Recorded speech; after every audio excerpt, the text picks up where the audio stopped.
Show you on a video how you would set up your pitch roof effect. So here we have a section of a typical pitch roof for an open part of a church or whatever.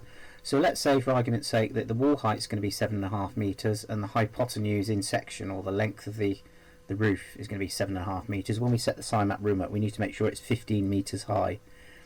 So what we then do, before we do this, we have to make sure we've got the categories set up for our materials, because if you're splitting up a wall, you need to say the bottom half is stone and wall brickwork and the top half consists of roof.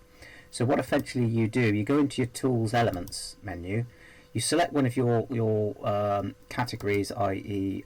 Roof, you cut and paste it in the usual way, he says, cut and paste it, and then what you would do is then cut and paste it into the external wall section. So if we go to external wall, we would then go and cut and paste that roof type into the listing.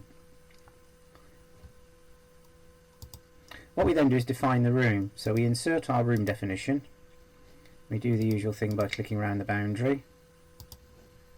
So I'll just click around the boundary of the room. Let's assume our top face is the starting point. So what we do, we click on that wall in question. You can see here there's a little split face. So you click on the split face option and you say the lower face height is 7.5 meters. And then you could use the next element button to put all your windows in at this level in the usual way.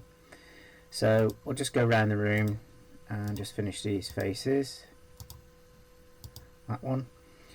We then finish, and then what we do, we go to faces, and if we go to the split face, we can then see from the split face the lower is actually wall in sun and the upper is actually wall in sun, but this one is actually using the roof construction.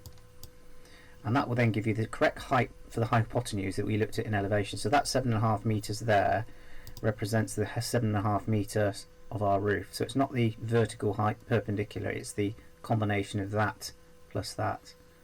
So that means you get your areas correct for your slate, for your heat loss.